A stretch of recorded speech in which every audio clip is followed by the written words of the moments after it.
Let glory shine. From the ashes I rise. Every scar a story, every tear baptized. This is my freedom. This is my climb. Let glory shine. It's the power inside. Hello and welcome back to Let Glory Shine. I am your host, Martha Glory, and I'm so excited to be here for yet another episode. Today's guest, y'all, I always get so excited about having a guest because when I get to have the opportunity to share what the Lord's doing in my life and in others, I'm so privileged to have this platform to do that. So I would like to welcome to the stage Jahmaal Marshall, and I'm going to let him tell you about who he is and what amazing things the Lord's doing in his life. And we're going to get to share a little bit of his testimony as well. Welcome, Jahmaal. Thanks for having me, Martha. I appreciate it. Absolutely. Thank you for being here. And I'm going to jump right in because there's so much to be talked about, and you're doing amazing things. But everything starts with a moment. And so I want you to go take me back to that moment where you had to make a decision.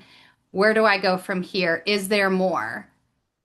Ooh, okay. There's been a lot of those moments, but I would say, and this one stands out more than others. It was in 2013. And so, for those who know my story and people who are new to it, I started my professional career in the government at Department of Justice, off the Senate side of the Capitol here in Washington, D.C. So, uh, before that, I was a lifeguard. So, a little learning curve from going from being outside in red shorts to wearing suits and ties and stuff all day and being in a I was on the director's floor. So, um, going from that, I was there for 6 years. I even had my own office, got outstanding on every performance appraisal.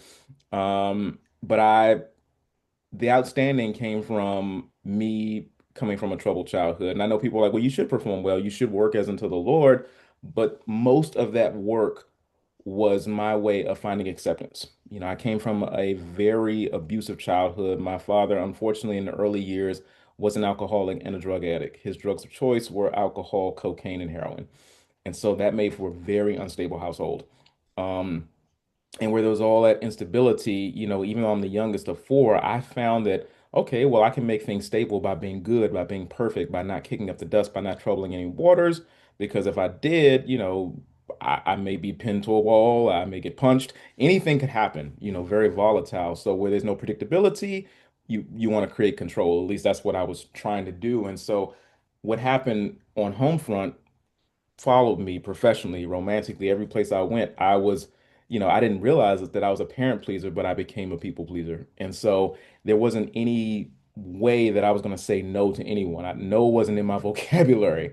And I didn't realize that it's what made me feel safe. If I was performing, if I was, I was straight A's on the dean's list. I mean, even in band, I was first chair. Everything had to be excellent. And externally, it looks like, oh, this young dude is crushing it. I remember there was a student worker, an intern before I came there. His name was Ryan.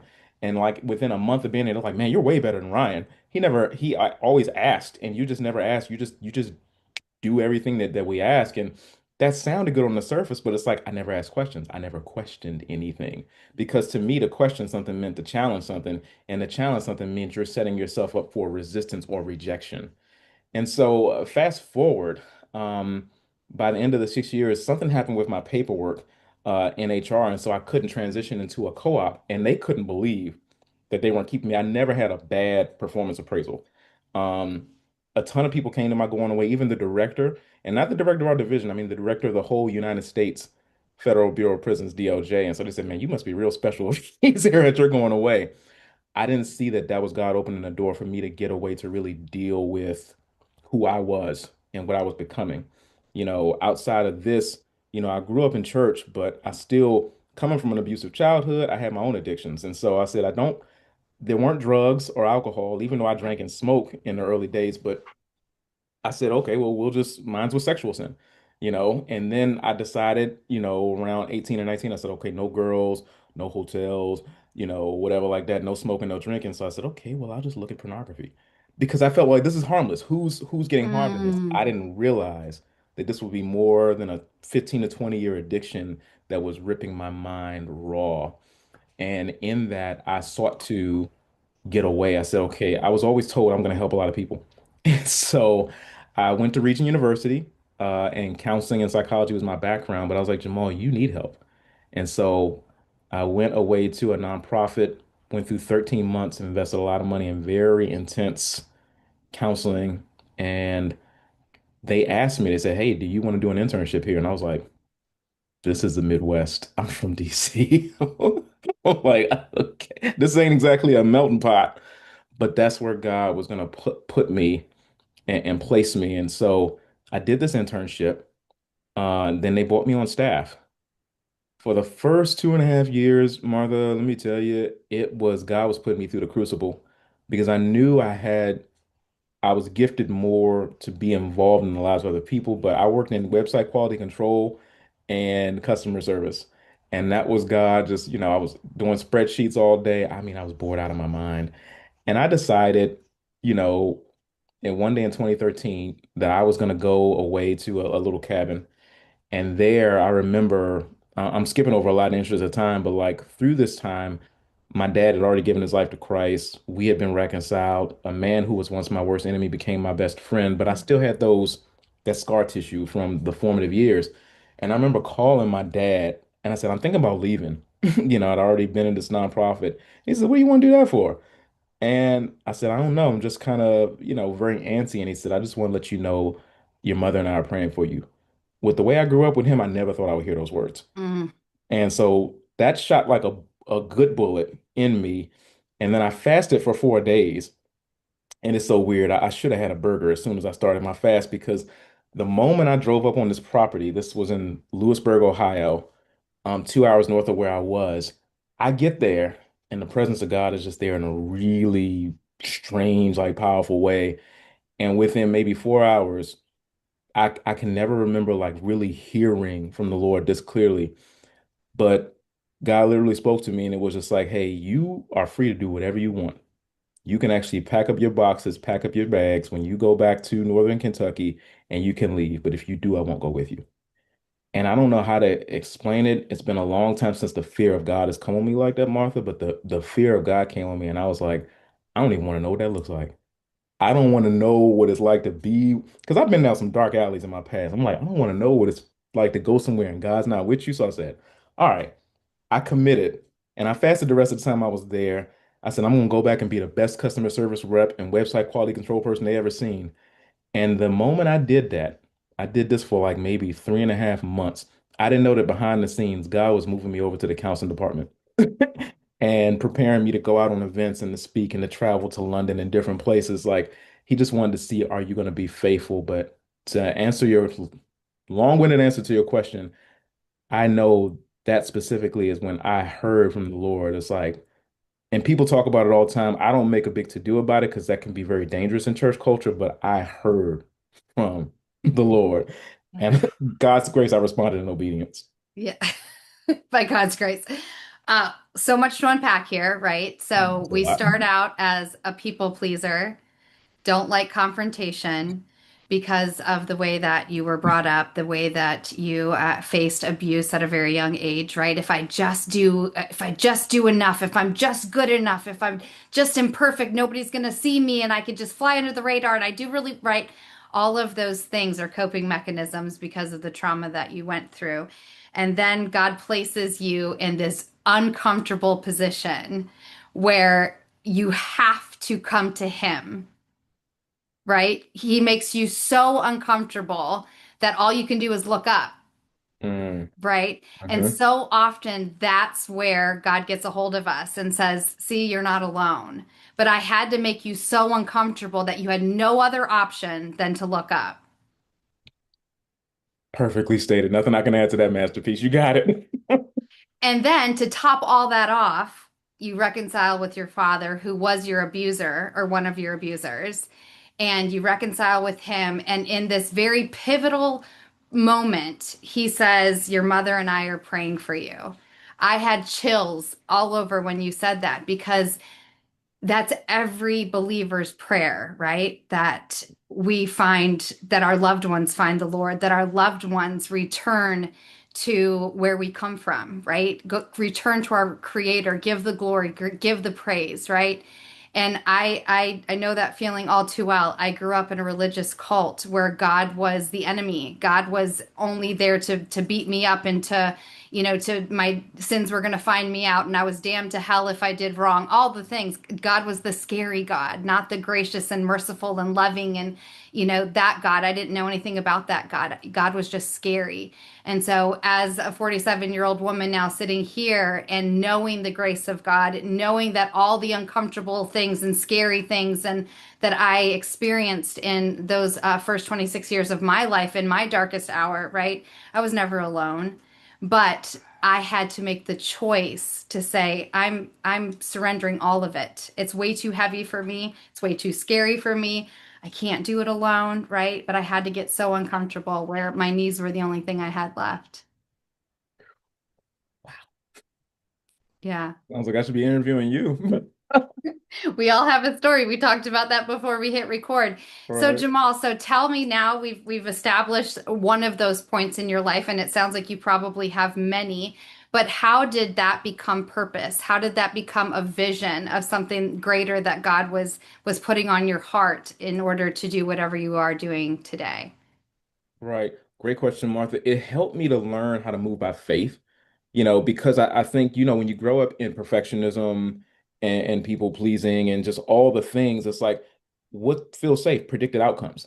I wanted to predict this is what's going to happen. This is how it's going to feel. This is how it's going to look. The idealism, that's how my brain neurologically was working. And I work in, brain neuroplasticity. I don't want to lose your audience, but I literally committed. I said, okay, whatever happens, happens. I'm just going to go back and be committed and be faithful.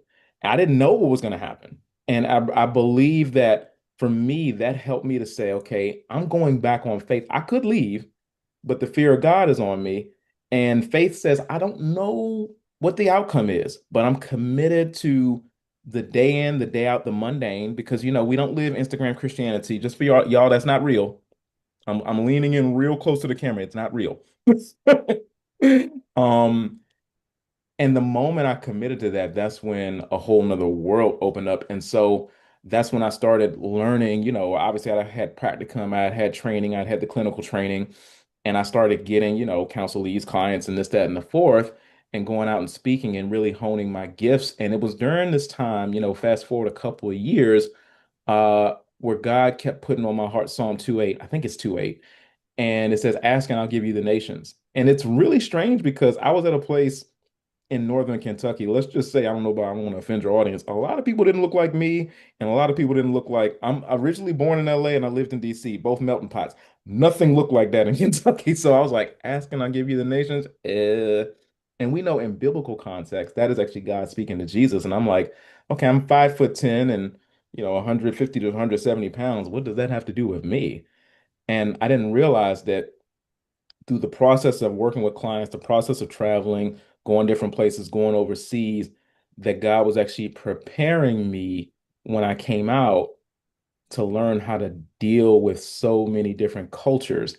And so as I fast forward, in 2017, my dad had a major stroke, huge hard time for our family, and I chose to resign and I off-boarded in September. I get home 3 days later. He goes critically ill, and then we live in a hospital. And on December 5th, he goes home to be with the Lord. I went through so much darkness, and I wanted to be an atheist. I hated God. I hated Jesus. I hated the gospel. I hated everything I ever taught, counseled, espoused, even all the families and the hundreds of people that have been helped by my life. I was like, man, forget it. That's died with him, and God is dead to me. But it was during this time where I found, a profession in working in investigations. Wasn't my passion, but it paid the bills. And I was the global lead for an organization, which was a huge global organization, but I had to work with managers from Mumbai, Chiang Mai, Latin America, Uganda, Switzerland. It's just like I had so many different people that I had to culturally understand how do I best serve them so they can serve the organization. And through that time around COVID, I started walking through the woods using my old Google Pixel. and I would record videos of just a minute and a half and I would put them on LinkedIn. People started listening to my videos, and someone reached out to me and said, "Hey, we want you to come on our podcast." I was like, "I still got a full-time job." They were like, "Well, no, we'd like you to come on." And I'm on there with three dudes and one girl. And Abby, she's Jewish. She's not a Christian, but she says, "Are you a podcast host?" And I was like, "No, I don't really get down like that." She said, "You should be. You have a special quality about you that's very rare." So a group in Pennsylvania, Columbia, Pennsylvania, they heard this podcast. We get on the line. They said, "We're going to send you $2,000. Get yourself a MacBook Pro that I'm using right now and start creating content. And we want to sponsor your web domain." That's where Listen and Speak was born. And all of a sudden, through LinkedIn, all sorts of people from all nations and all different walks of life, most not believers, started coming into my DMs. I didn't know what an inbound lead was. This is in the summer of 2020. And so then LinkedIn itself contacted me and said, "Hey, we want you to do a creator accelerator." They paid me $20,000 just to create content. And that opened up doors and brought me into small tech companies. So one thing happened after another. And I went from having a clientele of all white males to having 60% females of all different cultures. And using my testimony and my story and the biblical principles and a framework and developing that. So I didn't see how that scripture was God training me to work with the nations. And like, I may not be, people have told me since a little boy, you're going to be a pastor. I don't think, I don't know if that'll happen in the traditional sense, but Right. God has definitely called me to shepherd many different Yes. nations. And now Yes. through my podcast, we are over a 1.5 million downloads. The nations are hearing this voice. This voice I once hated through childhood trauma is heard around the globe, which is crazy. Wow. Wow. The obedience to surrendering the outcome. Yeah. That's powerful because so often we want to control the outcome. We think we know what's best for our lives, right? And when we have the obedience to and the wherewithal to surrender the outcome and say, "Okay, God, I'm going to walk in faith." That's hard. It's hard, but it's also the most rewarding thing that you'll ever do because here you are now in a place of global impact, right? Because God was setting you up so long ago for all of these different things it blows your mind. I'm in awe, right? When you hear these stories, but I see it in my own life. I see it in everybody's life when you surrender, when you're obedient to just taking the next step, because we want to know the whole path. We want to see how the story ends. We want to see it rolled out, right? We want to see it. Mhm. And God's like, no, you won't be obedient if you see it. Right. I can't trust you to see it because then you'll take credit. I can't trust you or you won't steward it. Right. And so that's why we have to just Mm. take that one next step, that one next step. Yeah. It's You beautiful. preaching. It's beautiful. And then you mentioned neuroplasticity. So I'm a trauma-informed coach. So I'm a geek when it comes to rewiring the brain. I could literally talk to you the next 2 hours about rewiring your brain because everything starts with rewiring your brain when you're coming from childhood trauma or you're coming from Oh, PTSD or complex PTSD or all the things that I went through and you went through, right? Those are all trauma responses to something. Those are yeah. identities that we took on that became who we are. It's not who we are, but it becomes who we are because of the experiences that we had, because of the unfortunate things that we experienced, right? It becomes that. And so, in order to heal, we have to take off all those layers. We have to take off those identities and we have to remember who God created us to be. That's rewiring your brain. That's neuroplasticity. That's it. That's literally what you just laid out. And of course, we could go into the your well, we don't want your audience to fall asleep to the clinical details of it, but you just laid out Romans 12:1 and 2. Right there. Did not be conformed to the likeness of this world, which is passing away, but be transformed by the renewing of your mind that you may prove what the good and acceptable will of God is. And that process, I often say it's not sexy, but it's effective if you're willing to commit to it. Takes time, but it Yes. works. Yeah. Mine's been the last 14 years, so it has been intentional. It's been a process, And I tell my clients now, like it took 26, actually over 30 years to gather all the trauma, right? To go through all the things that I went through. And so it's not, you can't click your fingers and get out of it and heal from it. It takes time. The cool thing about healing is now when things happen, because it doesn't mean when you go on a healing journey, it doesn't mean that life just becomes easy. And it's like, oh, Hmm. finally got through that. Here we go. No, no. But now I have the tools, right? So when I went through a divorce, I had the tools to keep me from going on the emotional roller coaster and imploding, right? When I miscarried, I had the tools so that I didn't have that overwhelming emotional response of shutting down, of isolating, right? All of those coping mechanisms that I once had. Because I too, like you, I was never drugs, I was never alcohol, I was never sex, right? I had other coping mechanisms: isolation, avoidance, right? Non confrontation. I had all these other numbing mechanisms. And so, getting the tools and going on this healing journey that I've taken over the last 14 years, I've learned those things so that when life be lifing, I have something to turn to. But number one, I have my faith. Amen. And that's where my focus is. That's where I always return. That's my first tool. And then the other tools in my tool belt. So talk to me about the other tools in your tool belt. I know faith is a big one, but what are some of the other tools in your tool belt from this experience? Oh man. I'll keep it simple because I know for me, if we're both kind of in the similar fields, if we talk shop, your audience will be like, all right, I'm going to sleep. Good night. I want to keep it real simple, but a big thing is people always, ask me, am I a writer, or do I like to read? I like to write more than I like to read. And I say to my clients, it's a phrase that I've coined and trademarked. What you write down, you have to reckon with.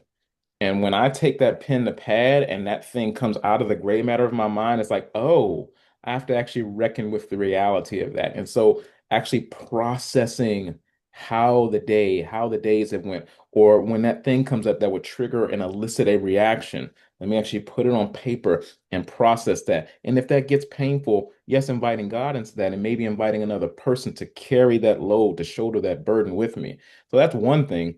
I know for me as a Christian who loves Jesus, who's unashamed of their faith, when I would hear the word breath work, I would get real suspicious. I'm like, man, I'm not getting into that culty stuff. Y'all better stop that.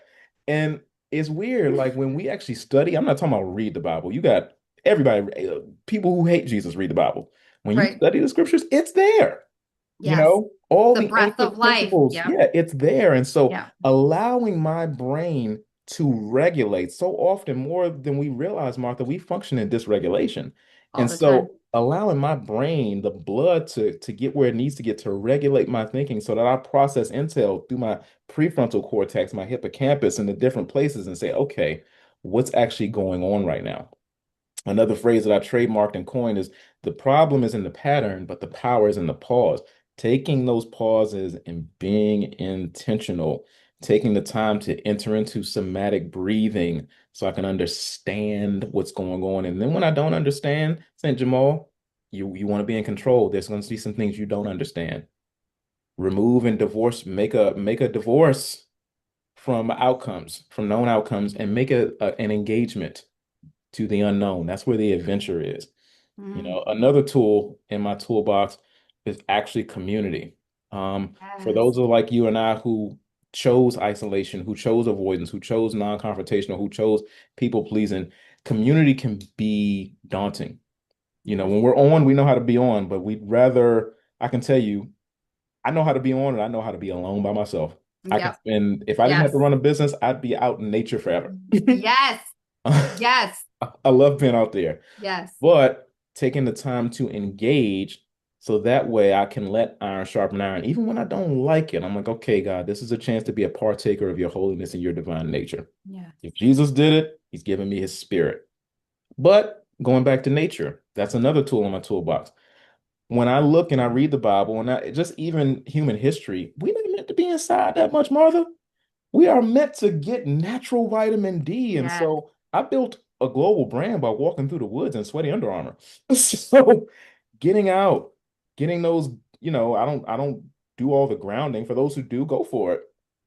but letting nature take its course within your body. These are just some simple things and some simple tools I'm trying to give your Yes. audience that we can all do practically.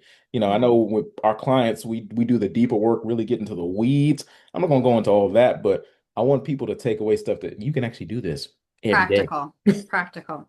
Yeah, I always start out with a practical because you don't understand what you don't know until you find out you don't know it. So one of the Mhm. first thing I teach my client is intentional breathing, right? And they're like, I know how to breathe. I've been breathing by myself or whatever. Yeah, right. But you really don't know how to breathe because trauma makes you stop breathing Mm. intentionally, Mhm. right? Like getting back into intentionally breathing and feeding all the things that you talked about, your brain, your nervous system, all the other things, right? Intentional breathing is so healing. And then you add in the nature, you add in the other things that are free, and all these things are free. You don't Come have on to now. pay thousands of dollars for courses and all of these things. Learn to breathe and go outside. You're going to be a healthier, happier person. Promise. Amen. Like for real.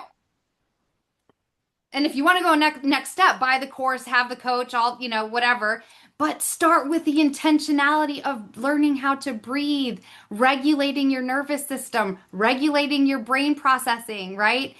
Like, yeah, so there's very simple practical ways that we can start the healing process and the regulating process. And I love some of the ones that you shared. Jahmaal, we're out of time. I hate when this happens because I feel like we're just getting started. I feel like I need to invite you back for another episode because there's so much more to talk to you about. You're a delight to speak with. I always end every episode with the same question, and that is, Jahmaal, what does it mean for you to let your glory shine? Oh man, great question, Martha. And I'll keep it short. To let my glory shine is to let Jesus Christ live his life through me. I think in Philippians 2:13 it says, "It is Christ who works in you both to will and to do." And because I've loved control, I have in many times in my life, even I have to continue to go back to it, kept Christ shackled as if he can be shackled. But it's like, Mm, just let go and let loose. Let him do it. He's been around for eons. You've been around less than 50 years. I'd like to think he knows what he's doing. And so to let the glory shine is to let his glory shine. And that's mm, hard because when I don't know outcomes, I get nervous. And so for me, being committed to that process and then allowing the confrontation, the repentance, and the confession that comes with the ups and downs of it because it doesn't go perfectly. So I hope that's yeah. helpful. Oh, I love it. I love it. It's the remembering that God is in us.